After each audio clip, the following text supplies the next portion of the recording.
मंगलाचरण करेंगे। ओम नमः सिद्धेभ्यः जय श्री ओम नमः सिद्धेभ्यः जय श्री ओम नमः सिद्धेभ्यः।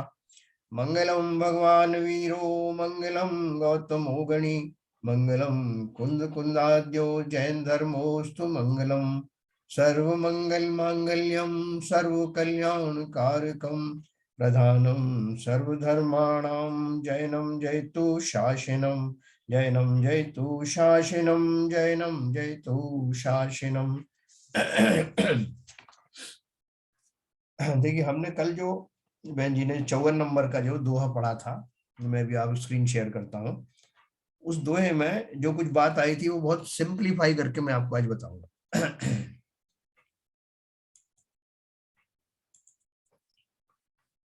ये 54 नंबर का जो दोहा था, कारण विरहु शुद्ध जीव वड्डई खिरई न जेण चरम शरीर पमाणु जीव जिणवर बोल नहीं तेण।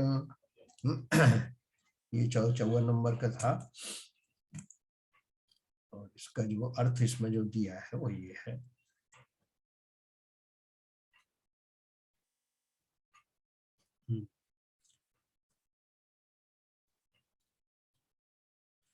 आगे शरीर नामा नाम कर्म कारण से रहित यह जीव ना घटता है और ना बढ़ता है। इस कारण मुक्त अवस्था में चरम शरीर से कुछ कम पुरुषाकार रहता है, इसलिए शरीर प्रमाण भी कहा जाता है। मुझे लगता है कि जो इस शरीर कितना रहता है सिद्ध अवस्था में, ये हम लोगों ने कई बार पढ़ा और उसका कारण भी पढ़ा। तो देखो इन्होंने उसी बात को यहाँ पर दिया है, जो उसको मैं आपको बिना इसके बताता हूँ हमने क्या कल पढ़ा था। इन्होंने क्या बोला है कि वर्तमान में तो शरीर जो है संसारिक जीवों के छोटे बड़े होते रहते हैं। चींटी की शरीर में जो है कुछ और रहेगा, हाथी के शरीर में कुछ और विस्तार रहेगा, ऐसे उसके संकोच विस्तार चलते रहते हैं। जितना शरीर होता है उतना उनका विस्तार होता है। अब रहा सवाल अंतिम शरीर, जब जीव मोक्ष जाता है तो उस समय उसका जो भी आकार रहा हो, 500 धनुष रहा हो, 525 धनुष रहा हो, जितना भी धनुष का उसका आकार रहा हो, तो अंतिम जब उसका निर्माण होता है तो वो उस 525 से थोड़ा सा कम हो करके, क्योंकि थोड़ा सा कम इसलिए हो जाता है कि बहुत सारी जगहों पर शरीर के आत्म प्रदेश नहीं रहते, तो वो उतना मिनिमम थोड़ा सा कम हो करके लगभग उतना ही आकार में सिद्ध क्षेत्र में जा करके वो स्थापित हो जाता है। तो उसका पीछे कारण क्या है, देखो उन्होंने बताया हानि वृद्धि का कारण नाम कर्म से होता था। नाम कर्म के कारण नहीं, 84 लाख योनियों में रहता है जीव, अलग अलग जाता है और उसके शरीर आदि का जो डिसीजन वही होता है, उसका कैसा पैकेज है। अब नाम कर्म रहा नहीं, कोई भी कर्म नहीं रहा, और नाम कर्म स्पेशली जो आकार वगैरह के लिए जो कारण बनता था वो रहा नहीं, तो नहीं रहा, तो अब उनका जो अंतिम जो शरीर है उसमें कुछ भी बढ़ाव घटाव नहीं होकर के वो उस रूप में जाके स्थिर हो जाता है। एक तो ये बात है। दूसरी बात ये है, ये इतना सब विस्तार पढ़ने की जरूरत नहीं, दीपक का भी अपन को सब समझ में आया, सूखी मिट्टी को भी समझ में आया। अब इसमें जो इसमें व्यंजन और पर ये बता रहे थे अपन, क्या बोलते हैं व्यंजन पर्याय और अपना अर्थ पर्याय के बारे में जो बात कर रहे थे, वो वैसे यहाँ बहुत ज्यादा उन्होंने लिया नहीं है, लेकिन मैं आपको बता देता हूँ। देखो जितनी भी जो पर्याय है, पर्याय किसे बोलते हैं, अवस्थाओं को, अवस्थाओं के बदलने को पर्याय कहते हैं। अब संसार में अपन बहुत सारी चीजें देखते हैं, उनकी जो है वो अवस्थाएं बदलती रहती हैं, और जो भी बदलाव है वो सब अवस्थाएं, वो सब पर्याय कहलाती है। अब उसमें अगर अपन सूक्ष्मता से विचार करें तो जो जो पर्याय बदलती हुई हमको दिखती हैं, जैसे छोटा बच्चे से वो बड़ा बच्चा बना, फिर उससे बड़ा बना, किशोर बना, युवा बना, ये सब हमारे सामने घटित होता है, तो हमारे देखने में आता है, तो हम उन पर्यायों को पहचानते हैं, दिखाई भी देती है, पहचानते भी हैं। आम है या कोई भी फल है, वो छोटे से बड़ा होता है, वृक्ष छोटे से बड़ा होता है, हरे से पीला हो जाता है, खट्टे से मीठा हो जाता है, तो वो सब पर्याय ही है ना। तो पर्याय जो है, या तो जैसे शरीर के माध्यम से अपन समझते हैं, शरीर स्कंदों की पर्याय बदल रही है। छोटे बच्चे का स्कंद रूप, जो छोटा स्कंद था, बड़े बच्चे का उससे बड़ा स्कंद हो गया। और इसी तरह आम वगैरह होते हैं, जो छोटा सा आम है फिर वो बड़ा होता है, उससे बड़ा हो जाता है, स्कंदों में परिवर्तन आता है। फिर अपन गुणों की अगर बात करें तो पुद्गल के जो गुण होते हैं, रस रूप रस गंध वर्ण स्पर्श आदि जो गुण होते हैं, उनमें जो है किंचित बदलाव आता रहता है, अपन जानते हैं। जैसे आम का अपन खास उदाहरण लेते हैं कि सबके समझ में आता है, तो वो जो है थोड़ा रुक्षपन होती है कैरी तो वो और चिकनी हो जाती है, थोड़ा कड़ा होता है तो नरम होने लगता है, पहले हरा था तो पीला हो जाता है, खट्टा था तो मीठा हो जाता है। ऐसे जो परिवर्तन होते हैं सभी पुद्गल स्कंदों में होते हैं। इवन हमारा शरीर जो है, हम जो है शरीरधारी हैं और हमारे अंदर में दो द्रव्य मौजूद है। मैं स्वयं जीव हूं, मेरे अपने गुण है वो तो अलग है, और बाहर में मेरा जो स्कंद शरीर रूपी स्कंद है वो है। तो दोनों के पर्याय बदलती रहेंगी, जैसे पुद्गलों की बदलती है ऐसे मेरे शरीर की बदलेंगी। शरीर में मेरे रस गंध वर्ण स्पर्श आदि है ना, तो कभी तो मुझे जो है कोई चीज जो है वो कोई मुझे टच करके देखेगा तो कहेगा कि साहब इनका ये जो शरीर पहले से बहुत नरम हो गया, बुढ़ापे में हो जाता जैसे, और पहले बड़ा कड़क था साहब। और इस तरह से जो हर एक जीव के उसमें शरीर में से कुछ ना कुछ गंध आती है, तो मैं मेरे अंदर से भी कुछ ना कुछ गंध आती है। आंखों से भी मेरा जो आकार आदि दिखता है, मेरा जो परिवर्तन दिखता है कि अभी ये बूढ़े हो गए हैं, ये सब दिखाई देता है। तो ये तो स्कंदों के परिवर्तन को अपन भली भांति जानते हैं, और जिन सबको अपन जान सकते हैं, देख सकते हैं, अनुमान से पता लगा सकते हैं कि ये बदल रहा है, वो सब मोटी मोटी स्थूल पर्याय होती हैं और उनको व्यंजन पर्याय कहते हैं। अब इसमें से सूक्ष्म पर्याय जो होती हैं वो गुणों की पर्याय सूक्ष्म होती है, क्योंकि गुण हमें दिखाई देते नहीं। जैसे हम जीव के गुणों की बात करें तो जीव के गुणों में जैसे हमारे अनंत गुण होते हैं, इसमें ज्ञान है, दर्शन है, चेतना है, वीर गुण आदि है, ये सब जो गुण हमें दिखाई कहाँ देते, तो इसलिए हमें नहीं दिखाई देते तो उनकी पर्याय भी हमको नहीं दिखाई देंगी। हम अंदाज लगा सकते हैं कि साहब ये ज्ञानी जीव है क्योंकि ज्ञान का चौकसम इसका ज्यादा है कम है, लेकिन कितना कम है कितना ज्यादा उसका कोई थर्मामीटर बनाया नहीं। तो इसलिए वो जो जीव के जो नैसर्गिक गुण है, जो स्वभाव है, जो दिखाई नहीं देते लेकिन फिर भी उनमें कुछ ना कुछ परिवर्तन होता रहता है, वो सब सूक्ष्म होने के कारण उनको अर्थ पर्याय कहा गया है। और उनमें जो भी परिवर्तन होते हैं वो केवल ज्ञान गम्य होते हैं, जैसा अपन ने पढ़ा, केवल ज्ञानी को पता रहता है। और हम अपने समझने के लिए उसमें बोलते हैं कि उसमें अब अपन से बोलते हैं ना, प्रत्येक द्रव्य में ये गुण है कि उसकी पिछली पर्याय जाती है और नई पर्याय आती है, और द्रव्य जो है वो ध्रुव रहता है, बना रहता है। इसका मतलब ये कि हर अवस्था में कोई भी द्रव्य जो है किसी भी अवस्था में बिना पर्याय बदले रह नहीं सकता। अगर वो द्रव्य नहीं पर्याय बदलेगा तो वो फिर डायनेमिक नहीं रहेगा, वो जड़ हो जाएगा। तो वैसी जब परिभाषा है तो फिर जो सिद्ध अवस्था में जो जीव है उसके गुणों में भी परिवर्तन आना चाहिए ना। तो क्या परिवर्तन आएगा उसमें, अपन अभी जीव की बात कर रहे हैं, तो उसमें परिवर्तन क्या आएगा? ज्ञान गुण कम हो जाएगा क्या, कि गायब हो जाएगा क्या? दर्शन गुण का क्या हो जाएगा? तो वो जो कल आपको एग्जाम्पल बताया था षटगुणी हानि लाभ के बारे में बताया था ना, अनंतमा भाग बढ़ गया, उसके बाद संख्यात भाग बढ़ गया, ऐसा जो बताया था वो क्या है? जैसे कि कल अपन ने एक बल्ब का उदाहरण दिया था। अभी हमारी ये ट्यूबलाइट जल रही है, इस ट्यूबलाइट में 50 हर साइकिल्स में चल रही है, मान लो 50 साइकिल का अर्थ क्या है कि एक सेकंड में, या सेकंड से गई तो वो कितनी बार, 50 बार वो जो है उसकी जो पीक आएगी वो ऊपर जाएगी और नीचे आके जीरो हो जाएगा, वो करंट जीरो हो जाएगा, मतलब वो ट्यूबलाइट बुझ जाएगी। लेकिन वो 50 साइकिल्स इतनी तेजी से चलती है कि जैसे ही वो नेगेटिव पे आकर आएगा और उसके बाद में फिर तुरंत ही ऊपर चला जाएगा। तो बंद होने की जो घटना है वो हमें दिखाई नहीं देगी, हमें तो ये दिखाई देगा ट्यूबलाइट जल रही, कहाँ ये नेगेटिव में आई है, कहाँ कहाँ जीरो हुई, लेकिन वो होती है। ये साइंटिफिकल ट्रू है। ऐसे ही जब हमें इतनी बड़ी चीज नहीं दिखाई देती कि वो नेगेटिव पे आ जाता है, जीरो पे आ जाती है, बुझ जाता है और उसके बाद फिर चालू हो जाती है, और तेजी से होने के कारण हमें समझ में नहीं आता, तो फिर वो उनके गुणों में जो मामूली जो उनका इंटेंसिटी में कम ज्यादापन होना है वो हमें कहाँ मालूम पड़ेगा। अभी ट्यूबलाइट जल रही है, आप देखोगे अचानक से उसमें जो है रोशनी तेज हो गई, कभी थोड़ी सी डिम हो गई, लेकिन हमारा सारा कार्य चल रहा है, कई बार तो हमें मालूम भी नहीं पड़ता। उसमें आप देखो कंपनी जो बल्ब बनाने वाली है, ट्यूबलाइट बनाने वाली है, वो लिख देते हैं for volt recommended for voltage 235 to 240, ऐसा कुछ लिख दिया। इसका मतलब कि इतना वोल्टेज अगर कम ज्यादा होगा तो ये सह लेगी, सो कुछ नहीं होगा, और इतना ज्यादा होता रहता है फ्लक्चुएशन। लेकिन उस फ्लक्चुएशन से हमारे ज्ञान में अब जो कुछ हम कार्य कर रहे हैं उसमें कुछ भी व्यवधान नहीं पड़ता। ऐसा एप्रिशिएबल जो है वो चेंज नहीं होता कि हमारी मोटर चल रही थी वो बंद हो जाएगी।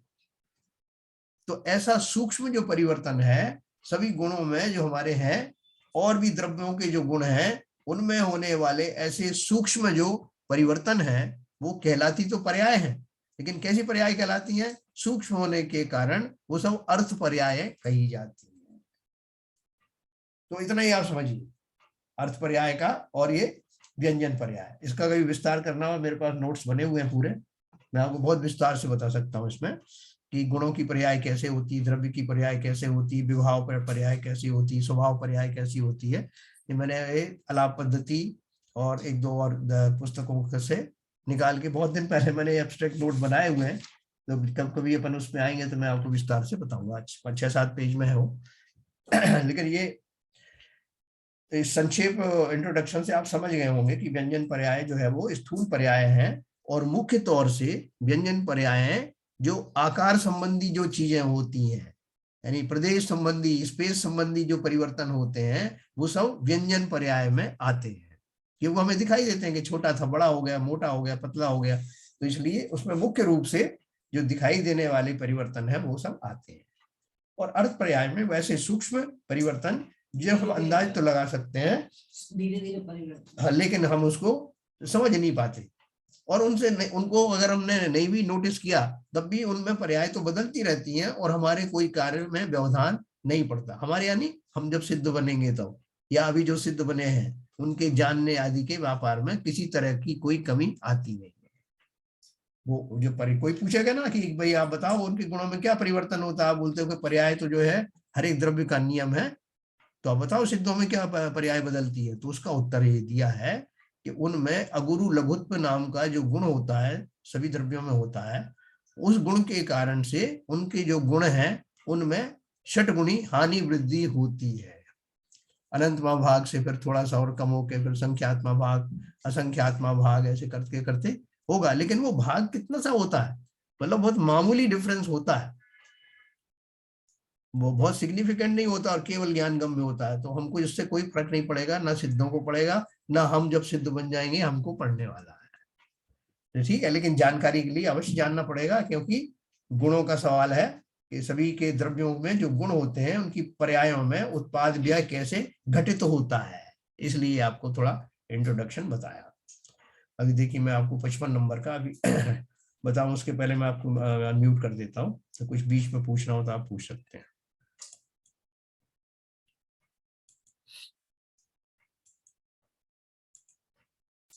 हाँ, ये बात सबको समझ में आई? साहब जी, ये बात तो बिल्कुल समझ में आ गई, बहुत बढ़िया संक्षिप्त में आपने उसका विवेचन किया। एक ही सवाल है मेरा, जो अर्थ पर्याय है, जो सांसारी जीव है उनके अंदर जो हेलो, हाँ बोलिए। उनकी जो जीवात्मा है संसारी जीव की, जी, तो उसमें भी अर्थ पर्याय मतलब बदलती रहती ना उसके गुण में। तो कौन की आवाज आ रही है? हाँ, देखिए ऐसा है, हाँ बिल्कुल आप सही कह रहे हैं कि जो संसारी जीव है उनमें भी व्यंजन और अर्थ पर्याय दोनों होती है जी, तो वो उनकी पर्याय भी वो है। देखो अभी संसारी जीवों के अंदर में भी कॉम्बिनेशन वही है, बल्कि यहाँ कॉम्बिनेशन पुद्गल और जीव दोनों का है, संसारी जी, जीवों का। जी हाँ, जी हाँ। तो यहाँ तो मामला ऐसा है कि जो शरीर है पौद्गलिक परिवर्तन उसमें होते रहते हैं, जी हाँ, जैसे मैंने आपको बच्चे का बताया, छोटा बच्चा, बड़ा हाँ, बच्चा, ये सब। जी हाँ, जी और हाँ, जी। जितने भी पुद्गल के जो गुण होते हैं, रूप रस गंध वर्ण आदि स्पर्श, उनके जो परिवर्तन होते हैं वे मेरे शरीर में पाए जाते हैं, वो भी व्यंजन पर्याय चलेगी। व्यंजन पर्याय है। और अंदर में मैं जो बैठा हुआ हूँ उसकी अर्थ पर्याय होंगी, शरीर की भी होंगी, मैं बाद में बताऊंगा आपको। लेकिन जो मुख्य तौर से समझने की हमारी बात यह है कि जो मैं जीव द्रव्य हूँ, जीव द्रव्य की जो व्यंजन पर्याय है वो व्यंजन पर्याय तो पहले हो गई। क्या व्यंजन पर्याय हो गई? कि मैं हाँ संसारी अवस्था से निकल करके सिद्ध अवस्था में पहुंच गया, ये मेरी व्यंजन पर्याय हो गई। नहीं तो इस समय हाँ एक तो आपने बताया पुद्गल शरीर में जो चेंजेस आते हैं जी, वो आपकी व्यंजन पर्याय हो गई। यस, दूसरा सूक्ष्म रूप से जो कर्मांड शरीर है हाँ, वो भी पुद्गल पर्याय है, यस, तो उसमें भी जो चेंजेस आ रहे हैं वो भी व्यंजन पर्याय में आएंगे। जो उसमें जो आपको दिखाई दे जाए, जिनका आपको आवाज हो जाएगा, वो तो सब व्यंजन में आएगा, लेकिन कर्मांड शरीर का जो है वो बहुत वो है ना, सूक्ष्म है। तो उसकी उतनी सूक्ष्मता जो आपको समझ में नहीं आएगी, उसकी कुछ पर्याय जो है पुद्गल की भी वो अर्थ पर्याय में जाती है। अच्छा, तो मतलब कर्मांड शरीर पुद्गल होते हुए भी हाँ, में जो पर्याय बदलेंगी बराबर, वो अर्थ पर्याय में शामिल हो, क्वालिफाई। बिल्कुल बिल्कुल। और दूसरा जो जीव के जो गुण हैं, हाँ, जो भाव हैं, जो जो गुण हैं, उनमें जो पर्याय बदलेंगी उस समय दोनों ही हैं। एक तो जैव सम ज्ञान से पूरा ज्ञान विकसित नहीं हुआ है, तो एक तो मूल गुण में जो चेंजेस आएंगे वो अर्थ पर्याय में जाएंगे। यस, उसके अलावा जो विभाव रूप जो चेंजेस होंगे वो भी अर्थ पर्याय में जाएंगे ना। बहुत बढ़िया आपने पूछा है। देखो अब आपने पूछा तो मैं आपको बताऊं। देखो, द्रव्यों की पर्याय में एक व्यंजन पर्याय और अर्थ पर्याय है।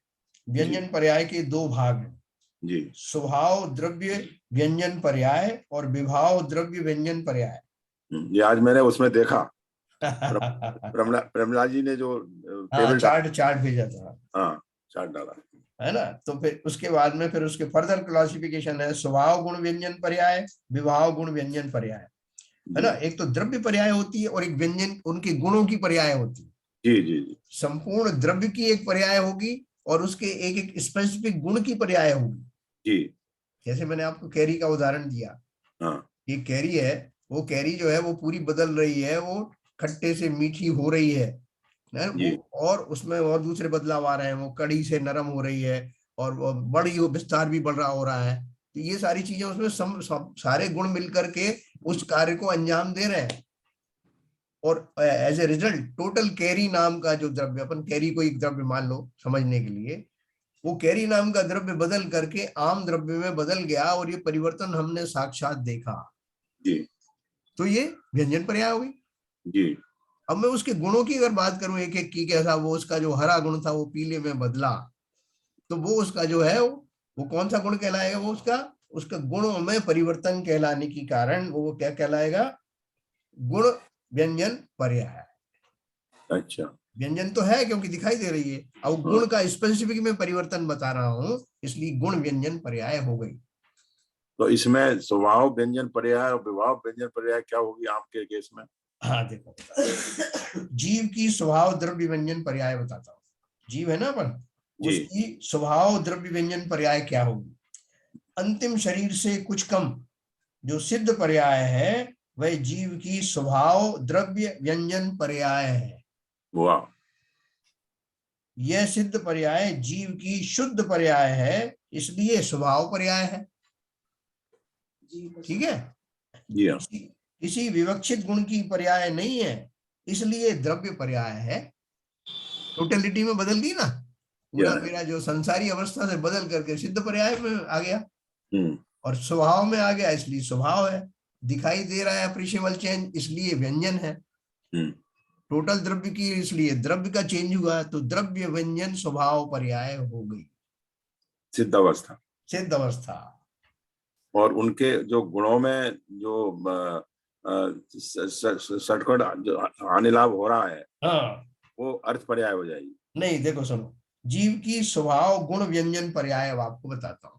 अच्छा। जीव की स्वभाव गुण व्यंजन पर्याय। अच्छा। Okay okay okay. अनंत ज्ञान, अनंत दर्शन, अनंत सुख और अनंत वीर, इन अनंत चतुष्टय रूप जीव की स्वभाव गुण व्यंजन पर्याय है। यानी ज्ञानावरणादि चार घातिया कर्मों के क्षय से अनंत चतुष्टय रूप जीव की स्वभाव गुण व्यंजन पर्याय उत्पन्न होती है। ओके। क्या उत्पन्न हुआ इसमें, मेरे जो मिथ्यात्वादी जो गुण थे, जो विभाव थे, वो चले गए, है ना। और यो मेरे जो अनंत सुख अनंत वीर आदि जो प्रकट नहीं हुए थे वो प्रकट हो गए। अभी जी मैं कम ज्यादा की बात नहीं कर रहा हूं। जी। तो वो प्रकट होने से जो नई पर्याय उत्पन्न हुई जीव की, वो उसकी स्वभाव गुण व्यंजन पर्याय कहलाएगी। वो पहला वाला स्वभाव द्रव्य वो टोटल व्यंजन द्रव्य पर्याय की, थी। वो टोटल द्रव्य की थी। अभी हाँ मैंने उसमें गुणों को ले आया। ठीक है। ठीक है, वो गुणों को किस लिए लाया, कि गुणों में क्या परिवर्तन हुआ। तो इसलिए चूंकि अप्रिशिएबल चेंज हुआ है, अब हम साक्षात देखते हैं कि ये मुनिराज थे, अब जो अनंत सिद्ध बन गए। ठीक है। जो अप्रिशिएबल चेंज है हमारी नजर में भी किसी न किसी तरह से आता है, तो हम उसको व्यंजन पर्याय कह रहे हैं। क्योंकि वो स्वाभाविक गुण थे इसलिए स्वभाव भी उसमें लगा दिया गया है।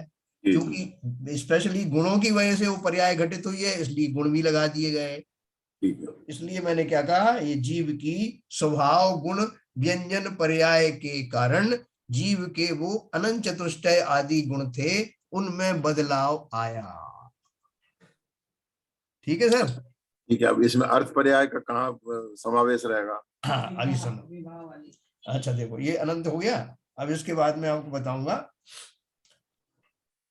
पुद्गल की स्वभाव द्रव्य व्यंजन पर्याय है हमारे पास, पुद्गल की विभाव द्रव्य व्यंजन पर्याय है, पुद्गल की स्वभाव गुण व्यंजन पर्याय है, पुद्गल की विभाव गुण व्यंजन पर्याय है। अब जीव की विभाव द्रव्य व्यंजन पर्याय भी तो जान लो। स्वभाव वाली समझ गए आप, अब विभाव वाली बताता हूं। नरक नारकादि रूप 4 प्रकार की अथवा 84 लाख योनि रूप जीव की विभाव द्रव्य व्यंजन पर्याय है। ठीक है, समझ में आ गया। हाँ। ये पर्याय गति व आयु के कर्मोदय जनित होती हैं, जानते हैं ना पर? ठीक है।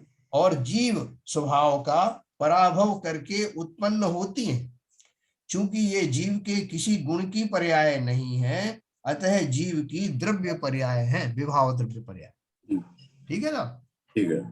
अब जीव का की विभाव गुण व्यंजन पर्याय बताता हूं। कुमति कुश्रुत कुअवधि मति श्रुत अवधि और मन पर्याय ये 7 ज्ञान, चक्षु अचक्षु और अवधि ये 3 दर्शन, ये सब जीव की विभाव गुण व्यंजन पर्याय हैं। ओ, मतलब मति ज्ञान, श्रुति ज्ञान, अवध ज्ञान, ये भी विभाव पर्याय है। मतलब कुमति में था ना, मैं पहले में कुमति कुज्ञान वगैरह था ना मेरा, जब तक मिथ्यात्व में रहा। नहीं, वो तो कुमति में था। हाँ अभी जब मेरे को अवधि ज्ञान हुआ, हाँ, तो कुअवधि ज्ञान नहीं हुआ, स्वअवधि ज्ञान हुआ मान लो। हाँ हाँ, तो वो परिवर्तन हुआ। तो विभाव में चला जाएगा, वो क्या स्वभाव में रहेगा? नहीं नहीं, विभाव गुण व्यंजन पर्याय क्या है? कुमति कुश्रुत कुअवधि। अच्छा। हाँ, और भी है देखो, और भी क्यों इसमें शामिल किया है? मति श्रुत अवधि और मन पर्याय ये 7 ज्ञान, क्यों 7 ज्ञान शामिल किए विभाव में? क्योंकि स्वभाव ज्ञान पर्याय तो केवल ज्ञान है। केवल ज्ञान, ओके। ठीक है ना? ऐसा इसमें कुमति और सुमति मतलब अवध ज्ञान, सारे जितने भी ज्ञान है केवल ज्ञान को छोड़ के विभाव गुण पर्याय में आ जाएंगे। इसी तरह से दर्शन पर्याय की बात कर लो, केवल दर्शन के अतिरिक्त जितने दर्शन हैं जो आपके हैं, वो सारे जैसे ये आपने पढ़े ना, चक्षु दर्शन, अचक्षु दर्शन, अवधि दर्शन, ये सब जीव की विभाव गुण व्यंजन पर्याय है। विभाव है ना, ये केवल ज्ञान के अतिरिक्त जितनी भी पर्याय हैं वो सब विभाव है। तो यहाँ पर मेरा बेसिक क्वेश्चन रह गया जी, अर्थ पर्याय जो जो जो संसारी जीव है, उसको कैसे डिफाइन करेंगे? अभी बताता हूँ आपको। अब आपने छेड़ा है तो पूरी चीज बताता हूँ आपको। जीव की विभाव अर्थ पर्याय, पहला है मिथ्यात्व, दूसरा है कषाय, तीसरा है राग, चौथा है द्वेष, पांचवा है पुण्य और छठवां है पाप। ये मैंने आलाप पद्धति से लिया है। ये 6 अध्यवसाय परिणाम विभाव अर्थ पर्याय हैं। देखो विभाव अर्थ पर्याय क्यों है? जब तक संसारी जीवे चलता रहेगा। मिथ्यात्व भी रहने वाला है, कषाय उत्पन्न हो रही हैं, राग द्वेष हो रहे हैं, पुण्य और पाप हो रहे हैं। सही है। और बड़ी सूक्ष्म चीजें हैं, हमको तो दिखाई देती नहीं, तो इसलिए हम तो अंदाज भले ही लगा लेते हैं कि अर्थ पर्याय है। अब सुनो आगे, मिथ्यात्व कषाय आदि रूप जीव के परिणाम में कर्मोदय के कारण जो प्रति समय हानि या वृद्धि होती रहती है, वह विभाव अर्थ पर्याय है। आगे समझ में है ना? ये सब विवाह है ना, तो और उसमें जो भी परिवर्तन होगा वो अर्थ पर्याय के खाते में जाएगा, और चूंकि विवाह है इसलिए विवाह साथ में जाएगा। यह हानि या वृद्धि अनंत में भाग आदि रूप षट स्थानगत ही होगी, क्योंकि कोई भी हानि या वृद्धि इन 6 स्थानों से बाहर नहीं हो सकती, नहीं जा सकती। ठीक है सर। तो इस तरह से ये कषायों की षट स्थान हानि वृद्धि होने से विशुद्ध या संक्लेश रूप शुभ अशुभ लेशाओं के स्थानों में जीव की अशुद्ध अर्थ पर्याय जाननी चाहिए।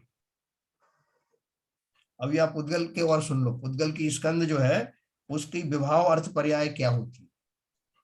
उद्गल की भी अर्थ पर्याय होंगी कि नहीं होंगी? जीव की है, जैसे जीव की है। उद्गल स्कंद के वर्णादि में जो प्रतिक्षण परिणमन होता है वह विभाव अर्थ पर्याय है। जैसे कोई एक जीव है, उस जीव का जो शरीर है उसमें बहुत कठोरपना था पहले, मैं उसको एनलार्ज करके बता रहा हूँ, लेकिन उसमें मामूली सा परिवर्तन हो गया कि उसके हाथ लगाते थे जहां पे वो नरम कठोर लगता था वहां से हल्का सा नरमाहट हो गई। अब मेरे पास कोई पैमाना तो है नहीं कि कितनी कठोरता थी और कितना ही आ गया, अंदाज कर सकता हूं मैं। और फिर कठोरता आ गई, ऐसा उसमें परिवर्तन चलता रहा। ये तो स्पर्श गुण की हुई, उसमें ऐसे ही रस गुण है, गंध गुण है और वर्ण है, ये सब में परिवर्तन होता रहता है, लेकिन सबका वो षटगुणी होता है, उतने के उसकी जो रेंज है उसी रेंज में होगा। जो ओरिजिनल रेंज है उसके अंदर विद इन दैट ये षट गुण स्थानवर्ती ही चेंजेस होते हैं। तो इसलिए इनको चूंकि चेंजेस हो रहे हैं और वो विभाव परिणाम में हो रहे हैं, अगर उद्गल स्कंद के वर्णादि में जो प्रतिक्षण परिणमन होता है वह विभाव अर्थ पर्याय है। तो विभाव क्यों कहा? इसका स्वभाव भी तो होना चाहिए ना, क्योंकि पुद्गल का स्वभाव क्या है? पुद्गल किसे कहते हैं? पुद्गल तो एक परमाणु को कहते हैं। परमाणु से स्कंद बनते ही उसकी विभाव परिणाम पर्याय शुरू हो जाती है। ओके, मगर इसमें हाँ जो शरीर में चेंजेस आ रहे हैं जी, वो उसकी विभाव व्यंजन पर्याय भी तो है, शरीर की ना। अभी आपने बताया था। हाँ उद्गल जी, की हाँ उद्गल की जो हाँ शरीर में चेंजेस हो रहे हैं, आपने जो बताया ना हाँ कि वो कठोर से नरम हुआ, हाँ। तो वो उसकी विभाव व्यंजन पर्याय भी तो है ये विभाव, हाँ विभाव की बात तो अपन कर रहे हैं। देखो पहले आज ना। ऐसा, तो व्यंजन पर्याय भी तो वही आपने डिफाइन किया जो शरीर में चेंजेस हो रहे हैं। हाँ एक मिनट एक मिनट एक मिनट, मैं जरा इसको पूरा कर दूं फिर आपको विभाव उसका जो व्यंजन पर्याय फिर से बताता हूँ। ये पुद्गल स्कंदों के वर्णादि में जो प्रतिक्षण परिणमन होता है वह विभाव अर्थ पर्याय है। स्वभाव पर्याय सर्व द्रव्यों में होती है, किंतु विभाव पर्याय जीव और पुद्गल इन दो द्रव्यों में ही होती है। जी हाँ। ठीक है, जो बाकी के जो द्रव्य है, धर्म द्रव्य अधर्म द्रव्य, काल है, आकाश है, उनमें ऐसा कोई होता नहीं चेंज, यस यस। क्योंकि ये दो द्रव्य ही बंद अवस्था को प्राप्त होते हैं ना। जीव भी बंद अवस्था को प्राप्त होता है और पुद्गल भी बंद अवस्था को प्राप्त होते हैं। द्रव्य और गुणों में स्वभाव पर्याय भी होती है और विभाव पर्याय भी होती है। पुद्गल में विभाव पर्याय काल प्रेरित होती हैं, तो स्निग्ध व रुक्ष गुण के कारण बंद रूप होती है। देखो, एक परमाणु का दूसरे परमाणु के साथ जो बंध होता है वो बंध किस कारण से होता है? उसमें एक बंधत्व नाम का गुण होता है। ठीक है। स्निग्ध रुक्ष जो है उनके अंदर में वो खूबी होती है कि जो रूखा रूखा है, एक रूखा दूसरे 2 डिग्री ज्यादा रूखे के साथ बंध को प्राप्त होता है, वो तो बॉन्डिंग हो जाती है। बॉन्डिंग। ऐसे चिकने में भी है, समान चिकनाई वाले पर बॉन्डिंग नहीं होती, समझिए ना, कम से कम 2 डिग्री उससे ज्यादा होना चाहिए, ये सब उसके नियम है। तो देखो, ये जो बंद रूप होना भी विभाव रूप परिणाम है। परमाणु से बंद हो करके दूसरा एक स्कंद बन जाना, ये विभाव है। किसका विभाव है? परमाणु का, है ना। अच्छा मैं आपको बताता हूँ। तो वो दिखता नहीं है, इसलिए अर्थ अर्थ व्यंजन पर्याय हो गई। ये जो है ये रुक्ष गुण और स्निग्ध गुण अपन को दिखाई नहीं देते ना, हाँ। कैसे बंद हो गया अपन को तो रिजल्टेंट मालूम पड़ता है, लेकिन उनमें कैसे कितनी डिग्री का वो है अपन को नहीं दिखाई देता। तो इसलिए तो विभाव अर्थ व्यंजन पर्याय हुई ना ये। विभाव की अर्थ पर्याय हुआ, बराबर है विभाव। अभी देखो मैं आपको पुद्गल की स्वभाव द्रव्य व्यंजन पर्याय बताता हूँ। स्वभाव, पुद्गल की स्वभाव द्रव्य व्यंजन पर्याय। अविभागी पुद्गल परमाणु पुद्गल की स्वभाव द्रव्य व्यंजन पर्याय है। ठीक है ना, जो एक परमाणु है, विभाजित नहीं है, इसलिए वो किसी से लगा हुआ नहीं है, तो उसकी वो द्रव्य शुद्ध व्यंजन पर्याय है, उसकी वो स्वभाव रूपी। नहीं तो उस पुद्गल में, उस परमाणु में जब कोई चेंज हो ही नहीं रहा, हाँ तो उसमें भी चेंज हो रहा है, तो उसकी पर्याय बदल रही है। हाँ, सुनो उसके बारे में बताता हूँ। अविभागी पुद्गल परमाणु पुद्गल की स्वभाव द्रव्य व्यंजन पर्याय है, जिसमें कोई एक रस, कोई एक वर्ण, कोई एक गंध व दो स्पर्श हो, स्वयं शब्द रहित हो, पर शब्द का कारण हो, जो स्कंद से जुदा हो, वो परमाणु है। ये परिभाषा तो उनको मालूम ना। हर एक परमाणु के अंदर में ये एक गुण पाए जाएंगे। कौन कौन से गुण पाए जाएंगे? उसमें से एक रस होगा कोई ना कोई, एक उसका वर्ण होगा, एक गंध होगा, और दो स्पर्श होंगे। दो स्पर्श मतलब वो हल्का भारी वाला नहीं होगा, क्योंकि वो स्कंदों में होता है। अच्छा। हाँ, इसमें चिकना, रुक्ष और चिकना, अच्छा। ये उसके वो होंगे, गुण होंगे। तो ऐसे एक गुणों को उसको उन्होंने एक उसका स्वभाव बनाया। पुद्गल की विभाव द्रव्य व्यंजन पर्याय कौन सी होगी?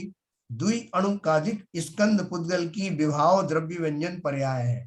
जब वो बंध को प्राप्त होता है, शब्द बन जाते हैं, कुछ और चीज बन जाती है, तो वो सब पुद्गल की विभाव द्रव्य व्यंजन पर्याय कहलाती है। ठीक है। अब पुद्गल की स्वभाव गुण व्यंजन पर्याय कौन सी? स्वभाव गुण व्यंजन पर्याय। पुद्गल परमाणु में एक वर्ण, एक गंध, एक रस और परस्पर अविरुद्ध दो स्पर्श होते हैं।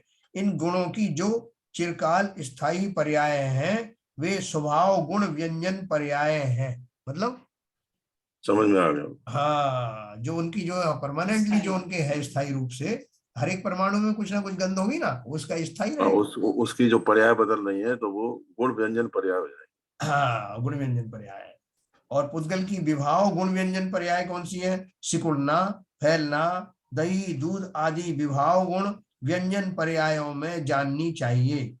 स्कंदों में एक वर्ण से दूसरे वर्ण रूप, एक रस से दूसरे रस रूप आदि चिरकाल स्थायी परिणमन पुद्गल की विभाव गुण पर्याय है। बिल्कुल स्पष्ट हो या स्पष्ट हो। तो देखो, वैसे थोड़ा ये इतना, जब तक अपन 2-3 बार इसकी स्टडी नहीं करेंगे ना, तब तक वो आपको रिटेन नहीं रहेगा। मैंने इसके नोट्स बनाए इसलिए कि मुझे भी रिटेन करके रखना था, कहीं भी डाउट आए तो अपन उसको रेफर कर सकते हैं। काफी क्लियर हो गया।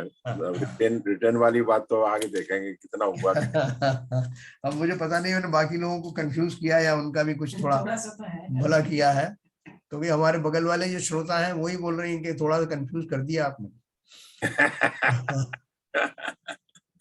अब पता नहीं बाकी लोगों का क्या हाल होगा।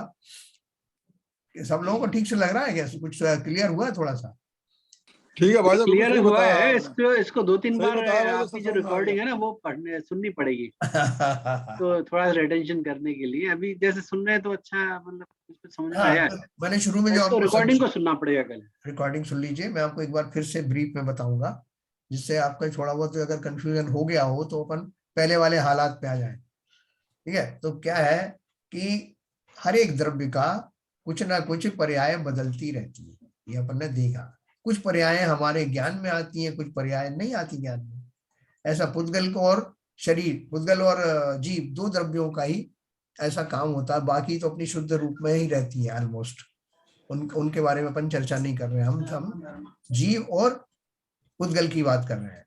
तो पुद्गल के जो गुण होते हैं, उन गुणों के कारण वो पुद्गल द्रव्य में चेंजेस आते रहते हैं। और अपन तो मोटा मोटा जानो कि जैसे ये शरीर है, शरीर में जो प्रदेश संबंधी, स्पेस संबंधी, आकार संबंधी जो परिवर्तन होते हैं वो हमें दिखाई देते हैं। और उससे हम पता लगा लेते हैं कि बच्चा है कितने बड़ा होगा साहब, 4 साल का बच्चा है, 2 साल का है कि 6 साल का है, 8 साल का है। उसका आकार प्रकार देख करके, उसकी आवाज सुन करके, उसका व्यवहार देख करके हम अंदाजा लगा लेते हैं कि बच्चे की पर्याय बदल गई। अगर वो बच्चे है और बड़े जैसी आवाज आने लगेगी तो हम बोलते हैं ये तो सब विवाह में चला गया, जो नॉर्मल इसकी जैसी ग्रोथ हो रही थी वैसे नहीं हुई। ऐसे बहुत सारे अपन जो उसके परिवर्तन देखते हैं, ऑब्जर्व करते हैं। ये सब जो है चूंकि ऑब्जर्वेशन का एक बिंदु है, इसलिए ये सब व्यंजन पर्याय में आती है। भाई साहब जो कह सकते हैं परिणमन में जो दृष्टिगोचर होता हो, जो ज्ञान में आता हो, वो तो व्यंजन पर्याय हो गई। और जो ज्ञान में नहीं आता, परिणमन तो हो ही रहा है। और जो ज्ञान में नहीं आता वो अर्थ पर्याय हो गई। वो तो है ही। और उस द्रव्य के स्वभाव व्यवहार में जानने के लिए वो स्वभाव विभाग के हिसाब से डाल दीजिए। बस। तो आपने जो बताई है सब बातें आ जाएंगी। यही तो पहला स्टेटमेंट था। इसके बाद पिछले 15 मिनट से क्या समझाने की कोशिश कर रहे, सबसे पहला स्टेटमेंट यही था बाबूजी। हाँ सही है, सही कह रहे हैं कि जो मोटी मोटी समझ में आ जाए, व्यंजन पर्याय नहीं समझ में आया। हाँ बिल्कुल सही कह रहा है, बिल्कुल सही कह रहा है। क्या हुआ हमारे यहाँ समझ में आ पे, जाए वो सही बात है, सही बात है। हमारे यहाँ पर वे एक सर थे, उनका नाम नहीं बताऊंगा, जो मैकेनिकल मेंटेनेंस में थे। तो वो जब भी कोई बात करता था तो वो उसको काट देते थे बात, तो वो उसको बात को काट के फिर उसी बात को अपनी तरफ से कहते थे। तो जैसे उन्होंने एक बार बताया कि ये जो चीजें जो टूटती हैं वो फटीक फेल्योर से टूटती हैं। किसी जूनियर ने उनको ये बात कही कि साहब मैं बताऊं आपको, ये फटीक फेल्योर से टूटा है, मतलब बार बार ऊंचा नीचा करने से टूट गया है। तो उन्होंने उस बात को एकदम रिजेक्ट कर दिया। उन्होंने कहा नहीं ऐसा थोड़ी होता है। उसने कहा तो फिर आप बताइए कैसे होता है। बोले ये तो फटीक फेल्योर से होता है, ऐसा ऐसा करोगे ना। सही बात है, सही कह रहे तो ऐसे ही कई बार क्या मुख्य वक्ता जो इतनी बारी बातें करता है तो उसकी जो ओरिजिनल बात है वो फिर अनसुनी जैसी हो जाती है। फिर कोई वक्ता वही बात कहता है, साहब ये बात आपने नहीं भाई साहब, एक बात और भी हो जाती है ना, जैसा कि आपने कोई बात कही, अब दूसरे आदमी ने कोई बात कही तो वो उसको अपना जो कंसेप्शन है वो क्लियर हो गया। मैं जो जैसा समझता हूँ वैसे इन्हें भी कहा है, इन जैसा मैं ही हूँ, मैं जैसा इन हूँ, तो बिल्कुल कोई क्लियर कंसेप्ट हो जाता है। ये भी हो, यही बात है। चलिए कोई बात नहीं। तो देखो ये पहली बात तो आपको समझ में आ गई होगी। अब देखो ये मैंने आपको व्यंजन पर्याय बताई, जो व्यंजन पर्याय अपन को सब दिखाई देती है, मोस्टली अपन उससे परिचित है। और जिस तरह से पुद्गल की पर्याय होती है उसे जीव की भी होती है। जीव की स्वभाव मैंने व्यंजन पर्याय आपको बताई है कि जब तक जीव संसारी अवस्था में है वो विभाव पर्याय में है, विभाव व्यंजन पर्याय है। जैसे ही वो सिद्ध बन जाता है तो वो स्थूल रूप से संसारी अवस्था से निकल करके सिद्ध अवस्था को प्राप्त होता है, तो स्वभाव पहुंच गया। तो वैसे ही उसमें जो एडजेक्टिव लगाया है संसारी अवस्था और सिद्ध अवस्था, यही अपने आप में इतना बड़ा परिवर्तन का सूचक है, ठीक है ना। तो वो उसका व्यंजन पर्याय और जीव का स्वभाव व्यंजन पर्याय कहलाता है। स्वभाव में आ गए अपन। अब जो अर्थ पर्याय की बात अपन कर रहे थे, वो जो गुण है, उन गुणों में होने वाली जो नेचुरल जो उसकी जो टेंडेंसी है उनमें, वो तो उनमें से बहुत सारी तो व्यंजन में ही आती है, क्योंकि वो भी हमको पता चलता है। अब जैसे हमारा ज्ञान का गुण है, हमारा ज्ञान का क्षयोक्षम कम है, कभी ज्यादा हो गया, किसी को अवधि ज्ञान हो गया, बने पर्याय ज्ञान हो गया, तो ये तो हमारे मोटे मोटे ज्ञान में आती है।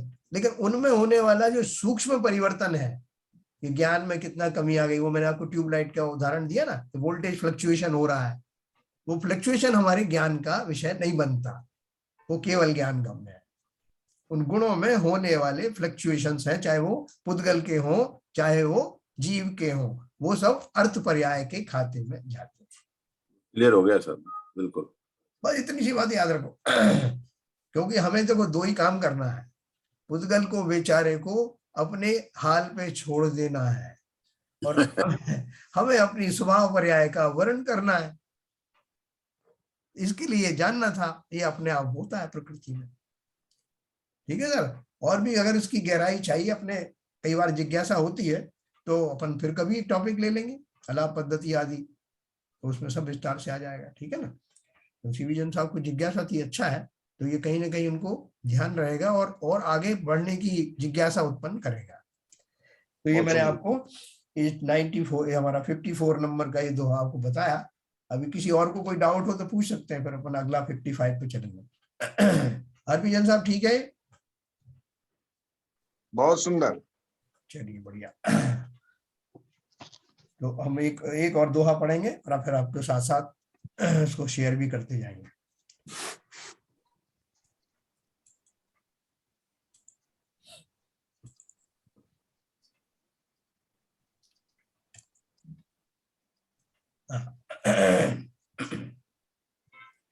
अट्ठविकम्मयि बहुविहयि नवनव दोष विजेण शुद्ध एक सुन्नु विभुच्चयितेण। अर्थ करते हैं अपन 55 नंबर। आगे 8 कर्म और 18 दोषों से रहित हुआ विभाव भावों कर रहित होने से शून्य कहा जाता है। देखो कल वो बहन जी व्याख्या कर रही थी ना कि कुछ कुछ मत वालों ने अलग अलग उनके जो है वो दिए हैं, कोई उसको शून्य मानता है, कोई उसको कुछ और मानता है। तो वो कुछ भी माने, अपन ने उसको मना नहीं किया है ना। हम क्योंकि हम तो अनेकांत नहीं लेके बैठे ना, तो उसकी अपेक्षा से बोलते हैं भाई इसने किसी अपेक्षा से कहा है तो वो सही होगा, उसकी अपेक्षा हमें पता भी नहीं, लेकिन हम उसमें एक अपनी अपेक्षा लगा करके उस बात को उसकी हाँ में हाँ मिला देते हैं कि हाँ भैया शून्य है और ये अपेक्षा हम बता दे रहे हैं। अपेक्षा हमें उसको बताने की जरूरत नहीं, हमने अपने मन में भी रख लिया कि भाई इस अपेक्षा से तो ये शून्य में आता है, तो वो भी संतुष्ट हो गया और हम भी संतुष्ट हो गए। ये किसी को खुश करने की बात नहीं है, लेकिन बात ये है कि एक ही द्रव्य में होने वाले अनेक गुणों को अनेक अपेक्षाओं से हम घटित कर सकते हैं। ये मैं आपको सुनाता हूँ। आगे 8 कर्म और 18 दोषों से रहित हुआ, विभाव भावों कर रहित होने से शून्य कहा जाता है। संसारी जीव था ना, उसके पास में बहुत सारे जो माल वाल पड़ा हुआ था, जेब में रुपए पैसे रखे हुए थे, राग द्वेष भरा हुआ था, सारे पॉकेट भरे हुए थे, अब वो सब हट गए। तो बोले भाई साहब आपके पास क्या है? कुछ नहीं है हमारे पास, आप तलाशी ले लो, शून्य हो गए साहब हम। तो उन्होंने उसको वहां शून्य को वहां फिट कर दिया कि जो भी मेरे राग द्वेष थे, 8 कर्म थे, मैं उनसे रहित हो गया, अर्थात कर्मों से शून्य हो गया। इस अपेक्षा से वही जीव जो अभी कुछ रखे हुए था अब वो शून्य हो गया। लेकिन केवल ज्ञानादि गुण की अपेक्षा से शून्य नहीं है, सदा पूर्ण ही है, ऐसा दिखलाते हैं। जिस कारण 8 ही अनेक भेदों वाले कर्म, 18 ही दोष, इनमें से एक भी शुद्धात्माओं के नहीं है, इसलिए शून्य भी कहा जाता है। शुद्धात्माओं के लिए बोल दे भाई साहब जी इसके पास वो चीज नहीं है जो पहले थी, अब शून्य हो गया, बिल्कुल हो गया। किससे शून्य हो गया? विभावों से शून्य हो गया। लेकिन केवल ज्ञानादि गुण तो उसके पास भरे हुए हैं, वो उसके पास पहले नहीं थे। अपन बोलेंगे ये नया उसके पास आया है, पहले का सब खाली हो गया। 18 ही दोष, इनमें से एक भी शुद्ध आत्माओं के नहीं है, इसलिए शून्य भी कहा जाता है। भावार्थ है इस आत्मा के शुद्ध निश्चय न कर ज्ञानावरणादि 8 द्रव्य कर्म नहीं है। शुद्धादि दोषों के कारणभूत कर्मों के नाश हो जाने से शुदा त्रशादि 18 दोष कार्य रूप नहीं है, और अपि शब्द से सत्ता, चैतन्य, ज्ञान, आनंद आदि शुद्ध प्राण होने पर भी इंद्रिय आदि 10 अशुद्ध रूप प्राण नहीं है। इसलिए संसारी जीवों के भी शुद्ध निश्चय न से शक्ति रूप से शुद्धपना है, लेकिन रागादि विभाव भावों की शून्यता ही है। देखो क्या बोला उन्होंने, बोले हमने पहले तो आपको सिद्धों की अपेक्षा लेके बता दिया कि सिद्धों में ये कोई भी राग द्वेष या 18 ये दोष वगैरह नहीं है, 8 कर्म नहीं है, और सब तरह से केवल ज्ञान के अतिरिक्त बाकी सब जो माल खाली हो गया, इसलिए उनको शून्य कह दिया। अब उसको और एक्सटेंड करके बोल रहे हैं कि हालांकि ये दशा संसारी जीवों की भी है। कैसे है? शक्ति अपेक्षा से। शक्ति अपेक्षा से हम सब सिद्धात्मा है ना, तो सिद्धात्मा है तो शक्ति अपेक्षा से हमारे उस स्वभाव में ये 18 दोष या 8 कर्म कहाँ है? शक्ति की अपेक्षा से। तो बोले उस अपेक्षा से हम भी शून्य ही है। तो हम बहुत जोर से उस आदमी से कह सकते हैं जिसने हमको कहा कि वैसा आत्मा जो है शून्य है। हाँ बिल्कुल सही कह रहे हो आप, शून्य। लेकिन वो एक अपेक्षा है, कभी आप समझना चाहो अपन उसको बोलेंगे, अगर आप समझना चाहो तो हम बता देते हैं। आपने जो अपेक्षा सोची होगी वो अलग होगी, लेकिन एक अपेक्षा से शून्य ही है। आपकी बात ठीक, विवाद खत्म हो गया। और उन्होंने घटित कैसे किया कि आपका सिद्धांत भी उसमें बाधित नहीं होता, और आपको वही की वही बात बताई गई। तथा सिद्ध जीवों के तो सब तरह से प्रकट रूप राग आदि से रहित पना है, इसलिए विभावों से रहित पने की अपेक्षा शून्य भाव है। इसी अपेक्षा से आत्मा को शून्य भी कहते हैं। ज्ञानादिक शुद्ध भाव की अपेक्षा सदा पूर्ण ही है, और जिस तरह बौद्धमती सर्वथा शून्य मानते हैं, वैसा अनंत ज्ञानादि गुणों से कभी नहीं हो सकता। है, वो किस तरह से मान रहे होंगे, वो अपेक्षा उनके पास होगी, या तो उनसे अपेक्षा समझी जाए, या अपन को विवाद में नहीं पड़ना तो भैया तुम्हारी भी जय जय हमारी भी जय जय। ऐसा कथन श्री पंचास्तिकाय में भी किया है।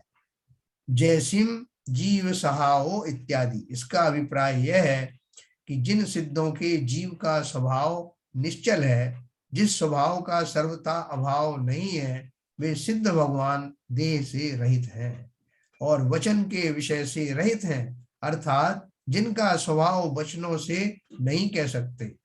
यहाँ मिथ्यात्व रागादि भाव कर शून्य तथा एक चिदानंद स्वभाव से पूर्ण जो परमात्मा कहा गया है, अर्थात विभावों से शून्य और स्वभाव से पूर्ण ऐसा कहा गया है, ऐसा ही द्रव्य मेरा उपादेय है, ऐसा तात्पर्य हुआ, है ना। अभी देखो मैं आपको एक बात बताऊं कि बहुत सारे जो जीव होते हैं वो कोई अपनी ऐसी धारणा बना लेते हैं, वो बना के उसके ऊपर अडिग हो जाते हैं, और वो उस धारणा को मन में रख करके ये बोलने लगते हैं कि साहब मेरे हिसाब से तो ऐसा ही है ना। जैसे अब एक ने बोला कि साहब ये आपके इसमें प्लेट में जो है कितने संतरे रखे, तो उन्होंने बोला कि साहब जो एक रखा, एक रखा। तो बोले अच्छा उठाओ आप इसको, तो उन्होंने उठा के हाथ में रख लिया। बोले अब कितने हो गए? बोले कितने हो गए मतलब? बोले एक तो प्लेट में रखा था और एक आपके हाथ में है, तो एक को एक दो हुए कि नहीं? मैंने कहा भैया जो प्लेट में था वही तो हाथ में आया। नहीं वो बात नहीं है, किसी समय में वो था ना प्लेट में, अभी आपके हाथ में आ गया तो दो हो गए। ऐसे कोई धारणाएं बना के अपने तर्क बना करके वो प्रस्तुत करते। तो ऐसे ही किसी ने एक जो घटना सुनाई कि एक राजा के दरबार में राजा ने घोषणा की कि जो भी कोई बड़ा विद्वान होगा वो अपनी कोई रचना लेके आए, कोई पहेली लेके आए, और हम सब हमारे दरबार के जो पंडित हैं उसका अर्थ करेंगे, और उसका अर्थ अगर उससे मैच कर जाएगा जो उसने कहा है तो उसको माला माल कर दिया जाएगा। क्योंकि हमारे पास विद्वानों की कमी नहीं है और हम चाह रहे हैं कि नए नए विद्वान आए। तो एक जगह पे वो है 4 मूर्ख निकले। मैंने पता नहीं पहले कभी आपको कहानी सुनाई नहीं। तो उन्होंने सोचा यार कि एक काम करो, अपन जो भी देखेंगे घटनाएं उसकी एक कविता बना लेंगे, और वो किसी ने देखी तो है नहीं वो पंडितों ने, तो अपन जो बोलेंगे वो वही उनको मानना पड़ेगा, अपन नहीं उनसे कन्विंस ही नहीं होंगे। तो राजा अपन को मुंह मांगा जो नाम देगा कि भाई ये इनका सवाल हम भी नहीं कर पाए। तो वो जल्दी आगे मूर्ख थे बिल्कुल। तो उन्होंने देखा कि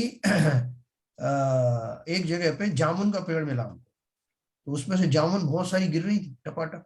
तो उनमें से एक ने बोला जामुन अंत ना पाइयो। फिर और आगे बढ़े तो 2 औरतें लड़ रही थी, तो उन्होंने बोला तासो ठानी रार, रार माने झगड़ा, ये आपस में झगड़ा हो रहा, तासो ठानी रार। तो उन्होंने दूसरा उसका छंद बना दिया, जामुन अंत न पाइयो तासो ठानी रार। और फिर आगे गए तो एक गूलर में इसके पेड़ में से एक गूलर गिर गया टपक के। तो एक तीसरे वाले ने बोला पक्कर गूलर गिर गया। अभी कोई तालमेल नहीं है, पक्कर गूलर गिर गया। आगे गए तो एक औरत जो थी, एक नारी जो है पीपल के पत्ते लेके जा रही थी, तो चौथे वाले ने बना दिया लायो पीपर नारी, तो नारी पीपर लेके आ गई। उन्होंने यार ये तो बढ़िया छंद बन गया। राजा के जो विद्वान है वो अपना सर ठोकते रहेंगे, उनको समझ में नहीं आएगा ये क्या हुआ, और अपने मालामाल कर देंगे। तो वो गए, उन्होंने विद्वानों ने कहा हाँ भाई सुनाइए आप क्या लेके आए। तो उन्होंने बोला साहब हमारा थोड़ा गूढ़ मामला है, आप जरा ध्यान से सुनिए। जामुन अंत न पाइयो तासो ठानी रार, पक्कर गूलर गिर गया और लाई पीपर ना। तो वो डर भी रहे थे कहीं ऐसा नहीं कि लोग पकड़ेंगे कहाँ से पकड़ के लाए बना के। तो उन्होंने घबराहट में बोल दिया। तो वो पंडित बैठे थे, तो उन्होंने एक पंडित ने अर्थ लगाया, सब ये जो है रामायण का जो है वो फलाने फलाने कांड का जो है श्लोक है। बोले अच्छा क्या था उसमें? बोले मंदोदरी रावण से कहती है, क्या कहती है कि हे प्रियतम, जिस तरह से जिसके मन का आपने ठाव ही नहीं है, कोई जामुन अंत ना पाए, जिसके मन का कोई आर पार नहीं है, ऐसा गहन मन के धारी, ऐसे वो रामचंद्र जी जामुन अंत ना पाइयो तासो ठानी रार, तुमने उससे झगड़ा मोल ले लिया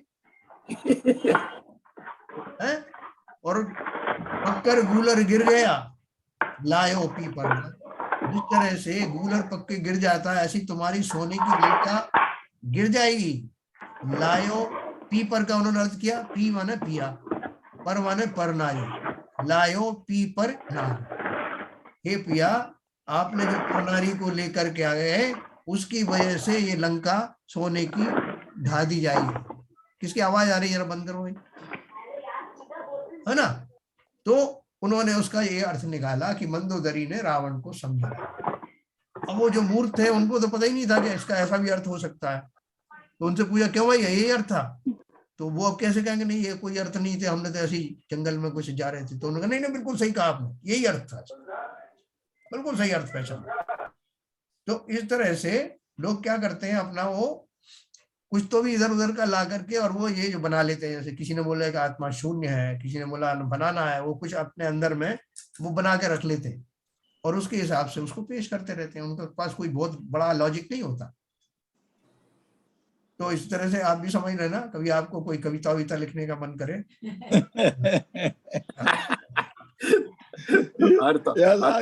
अर्थ और व्यंजन पर्याय के ऊपर कविता लिख के ले आना। जैन साहब, जिसने ये समझ लिया कि मैं तो मानूंगा ही नहीं जी, उससे कोई बहस कर ही नहीं सकता। किसी का एक ही सिद्धांत है, मैं तो मानूंगा ही नहीं। बिल्कुल सही। तो ऐसे बहुत से लोग होते हैं, तो उनसे कोई बहस करने का मतलब ही नहीं है। हाँ, बोले कोई सिद्ध करके बता दे कि 2 + 2 4 होता है, बोले करे तो कोई भी सिद्ध कर देगा। बोले मैं मानूंगा तब ना, मैं मानने ही वाला नहीं। तो ऐसे ही है ये इनमें जो है, जो नए के हिसाब से जो अपना जो ये है दर्शन है हमारा, वो उस दर्शन में ये बड़ी अनूठी बात है कि हम किसी भी बात को उन नयों में अनेकांतवाद में उसको फिट कर सकते हैं। लेकिन ये ध्यान रखें फिट करते समय भी जो उसका मूल स्वरूप है वो नहीं बदलना चाहिए। हाँ, वो समाप्त नहीं होना चाहिए। अनेकांतवाद के साथ मूल सिद्धांत साथ चलना चाहिए। जैसे ये सिद्धांत अपन को घर में जो है परिवारों में झगड़ा रोकने में बहुत सहायक है।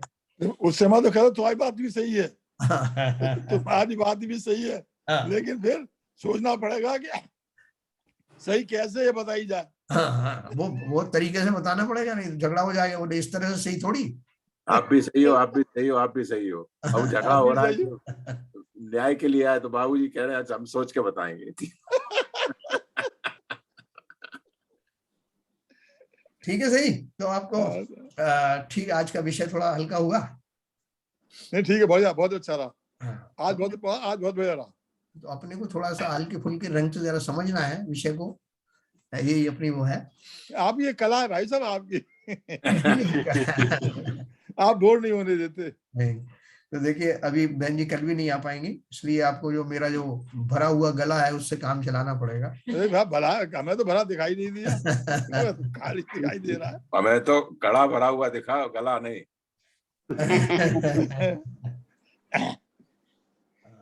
चलिए बढ़िया रहा, बहुत बढ़िया रहा, very good, thank you sir. आपने इतनी परेशानी में भी आपने ये सब उद्बोधन किया है, इसके लिए आपको बहुत बहुत धन्यवाद, बहुत बहुत आभार।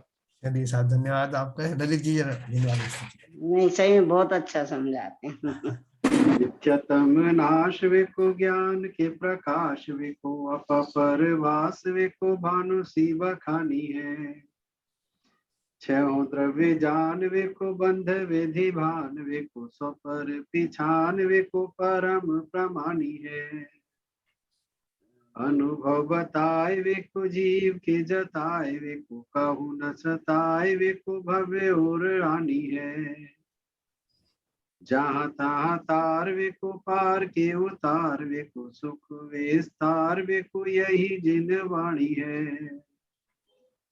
ये जिनवाणी भारती तुहे जबूदर रहे, जो तेरी शरण आ गए सो पावे सुख चैन।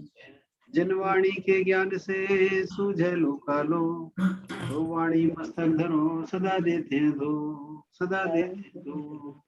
जिनवाणी माता की जय।